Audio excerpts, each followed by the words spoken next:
Hari ini kita akan belajar 10 soal matematika mengenai penyajian data dalam bentuk diagram baris. Mari kita mulai. Soal nomor 1, diagram garis di atas memperlihatkan suhu badan seorang pasien dari pukul 13 sampai pukul 21. Berdasarkan data pada diagram, jawablah pertanyaan-pertanyaan berikut. A. Berapa perkiraan suhu badan pasien tersebut pada pukul 20? Kita lihat di sini, 20 kita naikin ke atas, 37,5 derajat Celcius. Kalau kalian lihat tabel kalian, naikkan ke atas, setelah itu kalian lihat ke sebelah kiri. Nah, di sini terbaca 37,5 derajat Celcius. Ini adalah satuannya. B. Pada pukul berapa terjadi kenaikan suhu badan pasien? Kalau dilihat di grafik, kenaikan itu adalah dari kiri ke kanan, dia menanjak, yaitu dari pukul 15 ke 16 dan satu lagi dari pukul 17 ke 18. C. Pada pukul berapa tidak terjadi perubahan suhu badan pasien? Kita akan lihat garis horizontal yaitu dari pukul 16 ke pukul 17, yaitu Celsiusnya suhunya tetap sama-sama 38 derajat Celcius. Soal nomor 2, perhatikan data panjang badan seorang bayi dari lahir sampai usia 6 bulan berikut.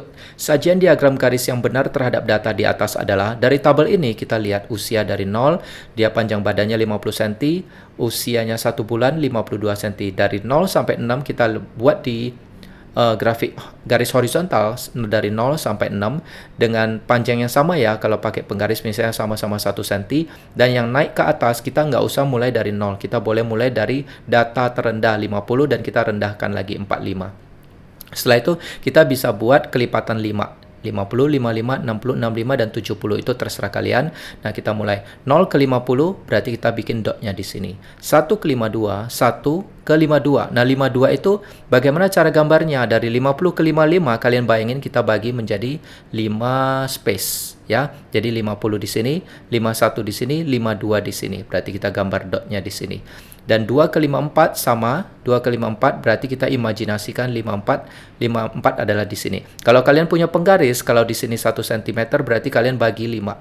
Berarti masing-masing 0,2 cm ya. Kita bikin garis-garis kecil, baru kita tarik garis, dapat dotnya. Dan kalian lakukan hal yang sama sampai kalian dapat 7 titik, baru garisnya kalian hubungkan. Yang penting lagi adalah di sini bagian bawah kalian harus tulis keterangannya. 3 itu menunjukkan usia dan satuannya adalah bulan, sedangkan yang 5560 itu apa? Itu adalah panjang badan dan satuannya cm. Soal nomor 3, tabel di atas merupakan data rata-rata pertumbuhan kecambah di tempat gelap dan terang. Sajian diagram garis yang benar data tabel di atas adalah, kali ini kita mempunyai 2 data, yaitu data gelap dan data terang. Tentu bikinnya sama seperti soal sebelumnya, kita buat dari nomor 1 sampai 6. Ternyata di sini tidak harus dari 0. Kita bisa yang grafik horizontal langsung dari 1, yang minimalnya kita buat dengan panjang sama, misalnya 2 cm, 2 cm sampai nomor 6. Setelah itu kita konsentrasi yang gelap-gelap dulu. Kita lihat, paling tinggi 4,75, paling tinggi 5. Berarti dari 0 sampai 5 kita bikin. 0 sampai 5. Oke? Nah, setelah itu yang gelap kita konsentrasi ke sini dulu. Hari pertama 0, berarti titiknya, dotnya adalah ini. Hari kedua 0,25, 2 0,25. Nah, sobat matematika harus jago desimal. 0,25 itu di mana? Dari 1 dibagi 4 space itu adalah 0,25, 0,5, 0,75.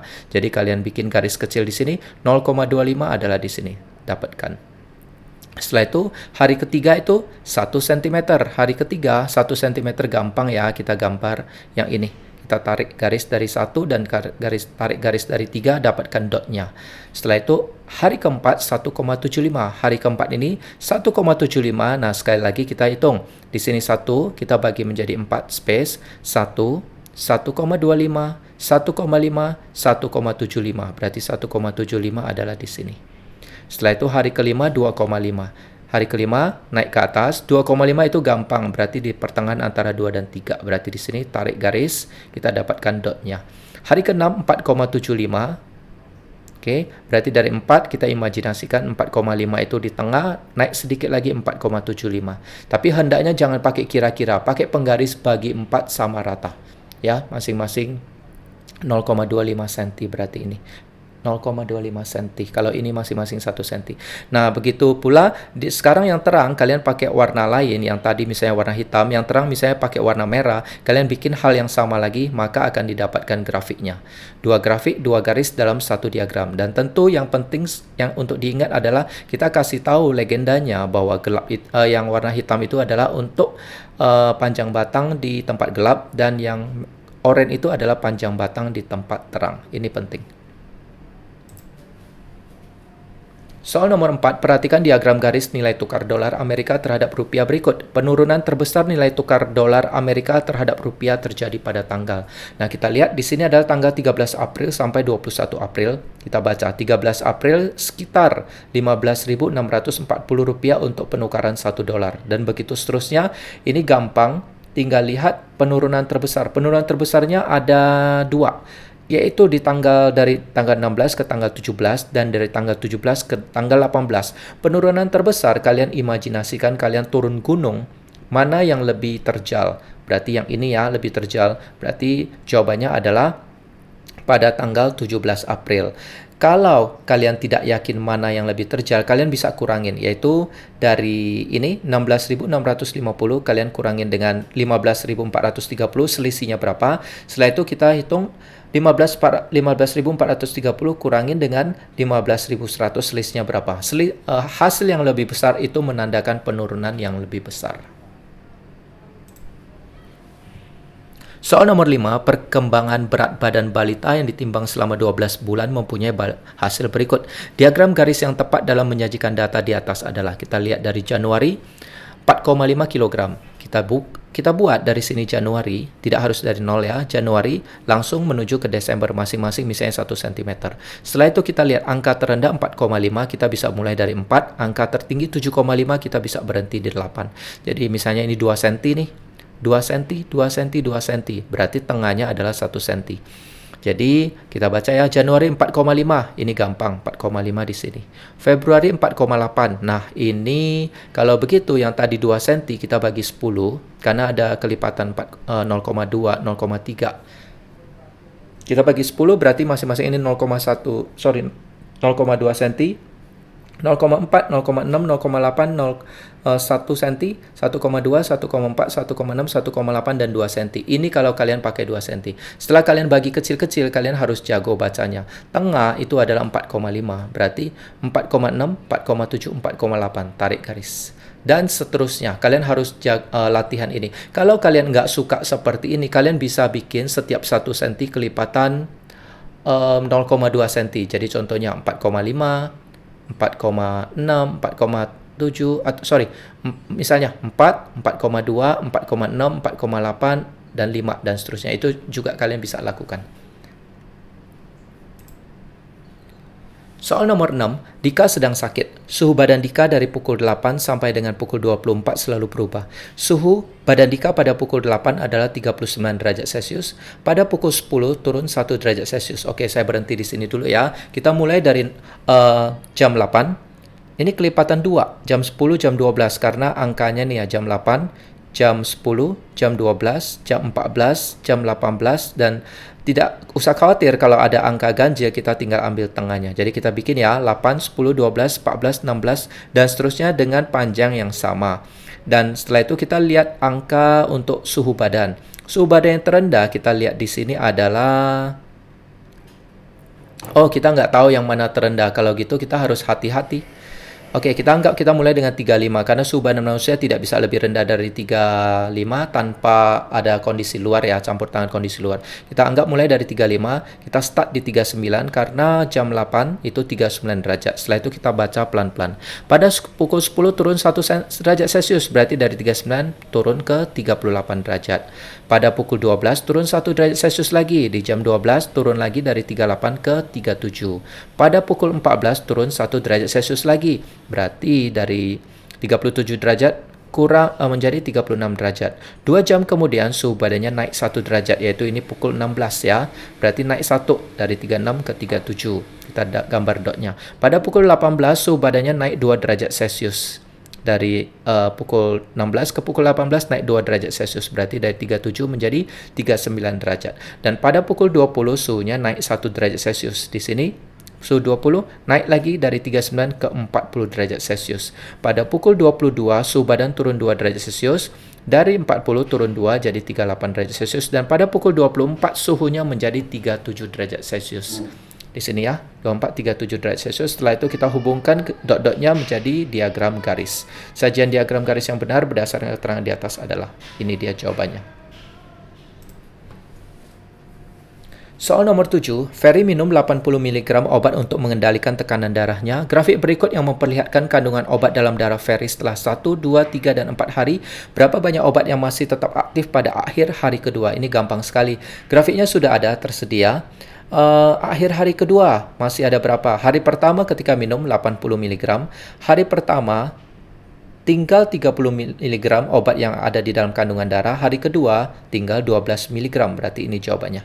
Tapi ketika kita kerjain dari soal kertas kan nggak ada muncul 12. Berarti ini kita tahu dot di sini ada di antara 0 sampai 20. Berarti sekitar 10, 11, belasan. Dan di sini nggak, yang paling tepat adalah 12. Soal nomor 8. Amir sedang melakukan perjalanan menggunakan sepeda motor. Waktu dan jarak tempuh sepeda motor Amir disajikan dalam diagram garis berikut. A. Berapakah kilometer per jam kecepatan sepeda motor Amir pada menit ke-10? Kita harus hati-hati dengan lihat unitnya. Di sini adalah menit. Jadi kita nggak bisa langsung bilang menit ke-10. Kita baca di sini, oh hasilnya 6. Kita langsung jawab 6 km per jam. Nggak bisa. Kita harus tulis dulu. Kecepatan rumusnya jarak bagi waktu. Di sini pas waktu 10, jarak tempuhnya adalah 6 km. Jadi kita tulis 6 km per 10 menit. 10 menitnya kita ubah unitnya ke jam, yaitu dengan bagi 60. Setelah itu bagi yang di sini kita ganti jadi kali. Jadi 60 per 10. Hati-hati di sini. Unitnya jam jadi per jam. Nah, kilometer per jam, ini hasil akhirnya kilometer per jam. 6 kali 60, atau 60 bagi 10 dulu adalah 6. 6 kali 6, 36 km per jam. Atau sobat matematika bisa tahu 10 km per menit adalah 36 km per jam. Yang B, berapa kecepatan sepeda motor Amir pada menit ke-12? Sama saja. Menit ke-12, oh sorry saya salah soal di sini. Menit ke-12 ya. Sorry, saya salah di sini. Saya minta maaf ya, karena di sini salah. Waktu 10 menit. Oke. Nah, kalian bisa mengerjakan jawaban B dan kalian bisa tulis jawaban kalian di komen di bawah ini. Soal nomor 9, diagram garis berikut menyajikan suhu tubuh dari seorang pasien di rumah sakit. A. Tentukan suhu tubuh paling tinggi dan waktunya. Ini gampang dilihat. Suhu tubuh paling tinggi adalah 40 derajat Celcius. Waktunya adalah, nah ini agak susah dilihat. Ini 24 ya. Pukul 24. Ini pukul 8, pukul 12, pukul 16, pukul 20, pukul 24. Saya agak ragu ini. Ini bagaimana ya cara lihatnya ya? 12, 16, 20, 24 di sini. 24 di sini berarti ini pukul 23. Sorry, agak susah dilihat nih. Ini berarti pukul 23. P. Jika pada grafik untuk waktu 12 jam tersebut dianggap sebagai kecenderungan, jelaskan apa yang terjadi di waktu berikutnya. Apakah temperatur akan naik, turun, atau tetap? Maksud pertanyaan yang B adalah, kalian bisa prediksi bahwa selanjutnya ini berapa. Saya nggak bisa jawab. Saya nggak tahu ini turun atau naik, karena menurut kecenderungan apa yang sedang terlihat di sini. Ini sedang naik, turun, naik, turun, naik. Berarti dari jam 8 sampai 24 itu cenderungnya naik. Sedangkan ini turun, tapi di sini naik lagi, turun. Nah, saya nggak tahu ini apakah akan naik sebentar baru turun lagi atau menurut kalian ini langsung turun. Sobat matematika, kalian boleh tulis pandangan kalian, pendapat kalian di kolom komentar di bawah ini. Saya pengen lihat. Yang C, jika temperatur 37 derajat Celcius dianggap sebagai temperatur normal, berapa temperatur di atas normal? Ini gampang sekali. 37 derajat Celcius normal, berarti di atas normal ya tinggal 38 derajat Celcius, 39 derajat Celcius, dan 40 derajat Celcius. Soal nomor 10, berikut adalah diagram garis dari usia harapan hidup pria dan wanita mulai tahun 1850 di Amerika Serikat. A. Tentukan usia harapan hidup wanita di tahun 1950. 1950. Oh, kalau kita lihat wanita yang merah, usia harapan hidup wanita selama 100 tahun selalu lebih tinggi daripada pria. Kenapa ya? Tentukan usia harapan hidup wanita di tahun 1950. Tinggal lihat 1950 di sini, tarik garis, jangan lihat yang biru, tapi lihat yang merah, berarti 71 tahun. Nah, ini ya, di sini kira-kira 71 tahun. B. Berapakah kenaikan usia harapan hidup wanita dan pria dalam jangka waktu 100 tahun, mulai dari tahun 1850 sampai 1950? Ini caranya gimana? Oke, dari 1850 sampai 1950, kita lihat yang wanita dulu. Berarti kita lihat 1950 71. Sedangkan di sini 1850 adalah 40. Berarti kenaikan usia harapan hidupnya adalah 71 dikurangin dengan 40. Jawabannya 31 tahun. Ini mungkin karena obat-obatan sudah menjadi baik, makanan sehat lebih baik dan sebagainya. Dan kebersihan sanitasi juga lebih baik. Begitu juga dengan pria, gampang. Lihat 1950 yaitu 66 tahun, dan di sini adalah 38, tinggal dikurangin. Ya, itu kenaikannya. C. Di tahun 1950 usia harapan hidup wanita lebih tinggi dari pria. Tentukan besar selisihnya. Nah, kali ini yang kita kurangkan adalah usia harapan hidup wanita terhadap pria di tahun 1950. Berarti dari 71 kita kurangin dengan 66. Itu adalah selisihnya. Sobat Matematika, terima kasih sudah belajar bersama Edi Winoto di channel Soal Matematika ini. Terima kasih buat kalian yang sudah like, subscribe, dan share ke teman-temannya melalui sosial media. Ini menambah semangat ke saya. Nah, minggu depan kita akan akhiri pelajaran SMP 1 ini atau kelas 7 ini dengan belajar soal menyajikan data statistika dalam bentuk diagram pie chart ya, diagram lingkaran ya. Oke, sampai jumpa minggu depan. Salam sehat selalu. Terima kasih.